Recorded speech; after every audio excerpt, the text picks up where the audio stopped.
Okay, so I'm going to show you how to change your brake pads. Now, this is really important that if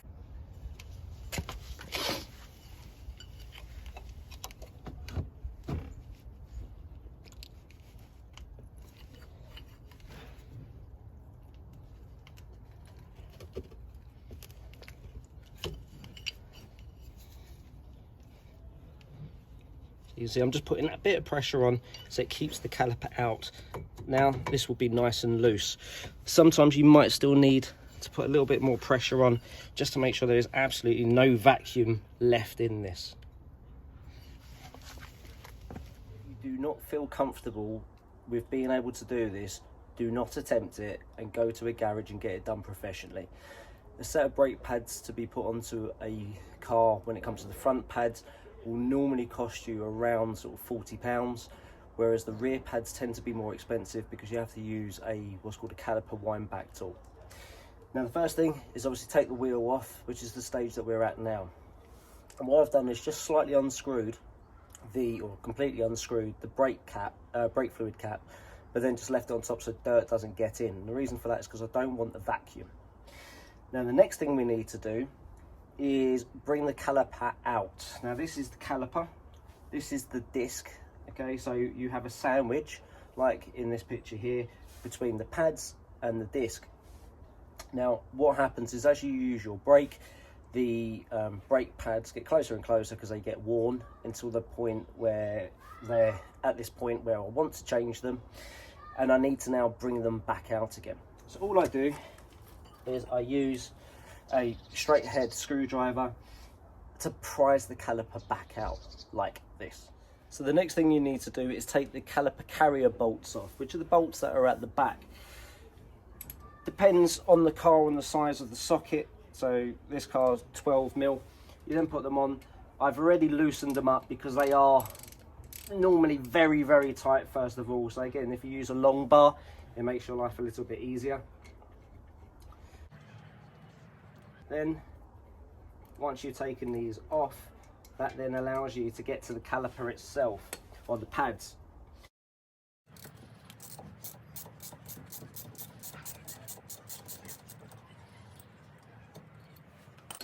So now the caliper's been released, you can see that I can now take the caliper off.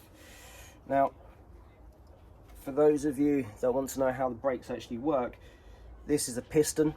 And when you put your foot on the brake, that pushes this piston out and then squeezes the pads onto the disc itself. The next thing you then want to do is take the old pads out, which is fairly easy. They just pull. Sometimes they do put up a little bit of a fight, but they do just come out like so. You can see there is still some friction material left on there, but while I've got the wheel off, I thought I might as well change them. And then the next thing you want to do is take these metal brackets off. When you get pads, they will normally come supplied with those, and sometimes they will also be supplied with new bolts as well. This particular kit does come with the sliders, and I think it comes with the bolts as well. So once that's then off, what I tend to do is just put that back in place again, and then it's a case of getting your brake pads prepared. So the next thing you want to do is clean the caliper slider area, so those metal brackets that you took out before. So with a wire brush, all you want to do is just get all of the grime and dirt out of it. You can also use a brake cleaner, which just makes sure that you've got no grease in there, because what can then happen is you get squeaky brakes, or sometimes they get a little bit stuck as well. So just get right in there, and then that allows you to put the brackets on. Now, as you can see in this picture, the brackets are sided. So we want to make sure that the bracket that we're putting on is in the correct way, round. So the lug that sticks out the ends wants to face on the outside of the caliper. And all you do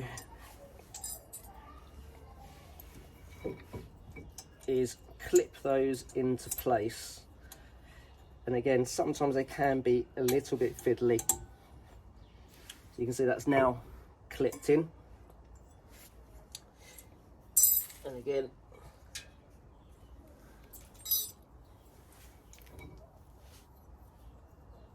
getting the back one in as well. And you want to make sure as well that you're not touching the brake disc with this, otherwise you're going to get a sort of nasty noise as you're driving.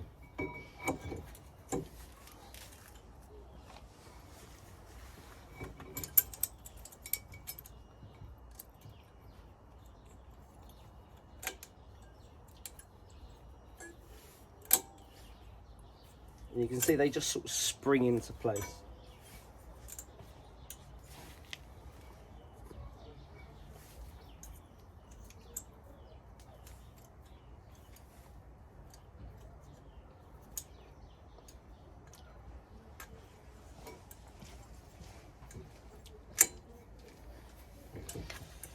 And now it's lining the brake pad. So the next thing you want to do is line the brake pad, and all you do is just using copper grease, put it on the back of the pad. I've already prepared this one anyway, and the side lugs, so these little bits here. By doing that, it stops the brake pads from squeaking when you're braking. So do both of the pads, and then it's a case of putting them back into the caliper. So the next thing we want to do is now put the pads into the caliper. Now, on this car, the one with the cable goes on to the rear caliper of the caliper. The blank one goes on the front. So just to show you what it should look like, is this will just clip in to these two, and then you just push it so it's flush. You then repeat exactly the same thing with the rear one. Make sure your hands are nice and clean. Again, we don't want any oil or grease on the pads or the disc itself. So now both the pads are in, so all we're going to do is close this caliper up. Now sometimes if this doesn't go straight on, put the old pad back in the front again and lever it like you did before. Sometimes the piston just opens up a little bit again, so it does sometimes require it. Cable goes through the caliper, and then it will clip into the brake clip if you've got one. On this side, I've got the clip at the top, which you probably can't actually see, so I'm just going to attach that one again. It doesn't have to be done straight away. Then the next thing you want to do is put the bolts back on again. So you just mount the bolts onto the back of the carrier, tighten them back up again, making sure that it's nice and straight. Again, the one thing you really do not want to be doing is cross-threading these bolts, because otherwise you've got a much bigger job on your hands. So there, it just didn't seem to line up properly, so I've just repositioned it. Now I can feel it's tightening up.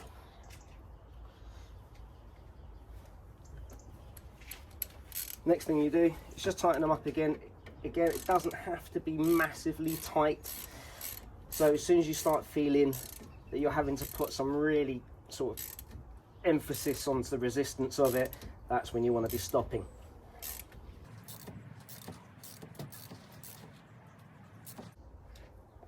So that's it. I don't really want to be doing any more than that. Do exactly the same thing with the rear, the bottom one.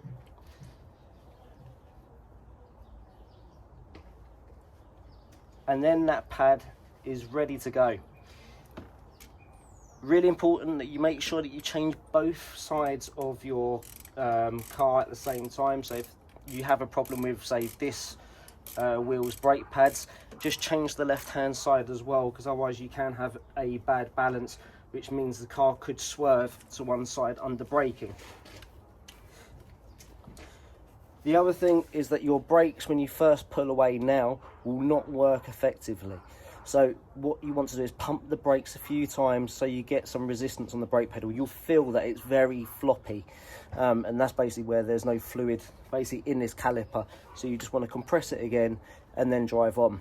The next thing you need to remember as well is when you have brand new brake pads or new brake disc, or the combination of the two, your brakes aren't going to be very good for a few hundred miles. So make sure that you're slowing down a lot earlier.